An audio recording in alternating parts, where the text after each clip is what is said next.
Welcome to Rise Untold, where the stories behind the spotlight come alive.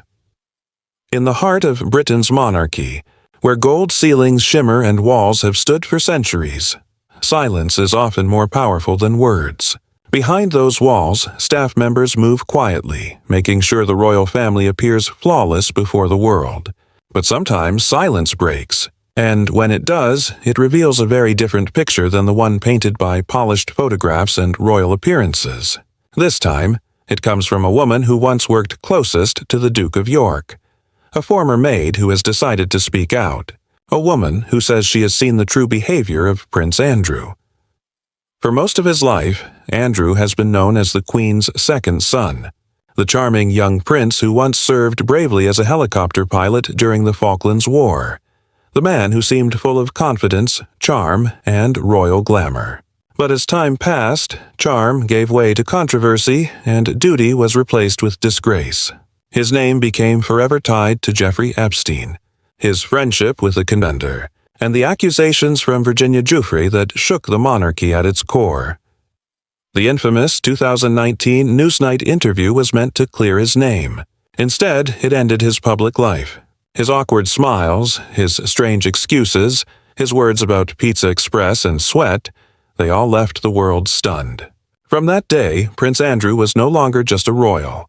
He became a symbol of scandal, someone too tainted to return to public duties. But what the Maid reveals now isn't about legal battles or public scandals. It's about what he was like when the cameras were gone, when the doors were shut, and when only the staff could see his real face. She describes a man obsessed with control. Every morning the bed had to be made with military precision. His collection of teddy bears, yes, teddy bears, had to be placed in exact positions. One maid who dared to misplace them quickly learned that Andrew's temper was no small thing. She says the arrangement was like a ritual. Each bear a soldier on parade, and any disruption was treated as a personal insult. To the world it might sound strange, even childish. But for the staff, it was a daily test. The maid explains how even the smallest tasks could turn into minefields. A shirt pressed incorrectly, a towel folded the wrong way, a pair of shoes lined up an inch off. Each slip, no matter how minor, risked an explosion.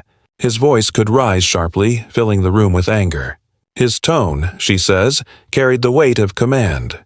Not a polite correction, but a scolding that made even seasoned staff feel small. And yet, this wasn't constant rage. She admits there were days when he seemed perfectly fine. On those days, he could be pleasant, even charming in private. Sometimes he thanked her, surprising her with words of gratitude that felt genuine. But those moments were fleeting, swallowed quickly by the tension that always lingered in the background. It was as if kindness was the exception, not the rule. The real challenge, she says, was unpredictability. One morning, a task might bring a nod of approval. The next, the exact same task could spark fury. It kept the staff on edge, always bracing for the unknown. Walking into his rooms felt like stepping onto a stage where the script could change at any moment, and one mistake could end the play.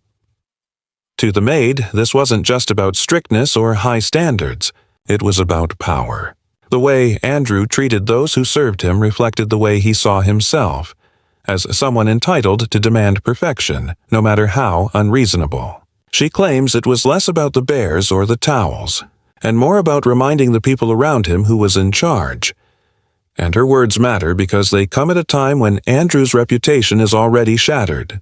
In 2025, with Virginia Giuffre's tragic death still fresh in the news, people are questioning more than ever how much the world really knows about the Duke of York. His silence, the palace's silence, the years of carefully managed appearances, all of it feels fragile when those who worked closest to him start speaking. The Maid's account may not prove crimes. It may not belong in a courtroom.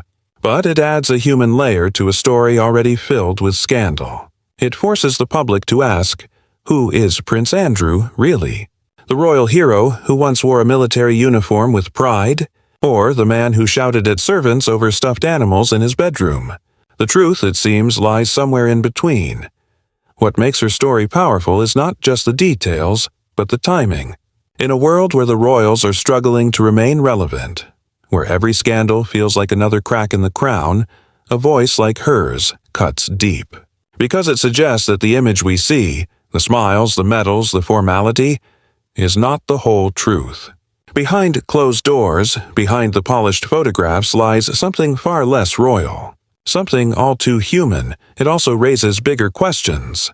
If this is how Andrew behaved with staff, what does it say about the way power shapes people? About how privilege, unchecked for generations, can create a sense of entitlement so deep that even the smallest act of disobedience feels like an insult. In the end, the Maid isn't just telling her story about one man. She's showing us the cost of a system where deference is demanded, and where the powerful rarely face consequences.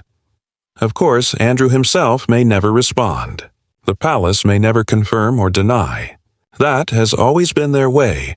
Silence in the face of scandal, hoping the storm will pass. But for the Maid, silence was no longer an option. She chose to speak, knowing that her words might be dismissed as gossip, knowing that she might be accused of exaggeration. And yet she spoke anyway. Her voice joins a chorus of others. Former staff, insiders, journalists, who are slowly piecing together a portrait of a man who has spent decades living in privilege, only to find himself exposed. For Andrew, each revelation chips away at the thin layer of dignity he has left. For the world, each story reminds us that reputation is fragile, and that truth, no matter how small, has a way of slipping out. And perhaps that is the real lesson. That no matter how powerful someone seems, no matter how high the walls of their palace, they cannot keep the truth hidden forever. The Maid's account may seem small compared to the scandals that dominate headlines, but it carries a weight of its own. Because character is not revealed in front of cameras. It is revealed in the way a person treats those who cannot fight back. If this Maid could endure years of pressure, of walking on eggshells, of never knowing which version of the prince she would face each day, and still find the courage to speak now, long after the world stopped looking up to him, then maybe her story is not just about Andrew. Maybe it is about resilience, about finding your voice after years of silence, about daring to tell the truth no matter how powerful the person it exposes. Because resilience isn't always loud. Sometimes it's a quiet choice, the decision to keep going when everything around you tells you to give up. Sometimes it's surviving in silence until the moment comes when silence no longer feels right. For this Maid, that moment has finally come. After years of living in the shadows of privilege, of witnessing things that never reached the newspapers, she chose to stand in the light. And in doing so, she reminds us that courage is not always glamorous. Sometimes it is fragile. Sometimes it trembles. But it speaks anyway. Her story cuts deeper because it shows the cracks in a system built on image. For centuries, palaces and titles have given the illusion of perfection. But perfection is only a mask. Behind it are human flaws, human tempers, and human mistakes. The Maid's words strip away that mask and show us that even the highest walls cannot keep truth locked away forever. It waits, quietly, until someone decides to release it. And maybe that is why her voice matters so much now. Not because it changes the scandals we already know, but because it reminds us that truth is never owned by the powerful. It belongs to those brave enough to carry it, no matter how small their role, no matter how overlooked their lives. Her courage is not just a revelation about Andrew. It is a mirror held up to all of us, asking whether we too will have the strength to speak when our moment comes. And if she could do that, then maybe you can too. Maybe you can face the truths you've been running from, confront the shadows you've been hiding, or break the silence that has held you captive. Because sometimes the heaviest chains are the ones we place on our own voices, and breaking them is the first step to freedom. In the end, palaces may shine, titles may impress, and reputations may dazzle. But the truth always waits, and sometimes it takes the quietest voices to make the loudest impact.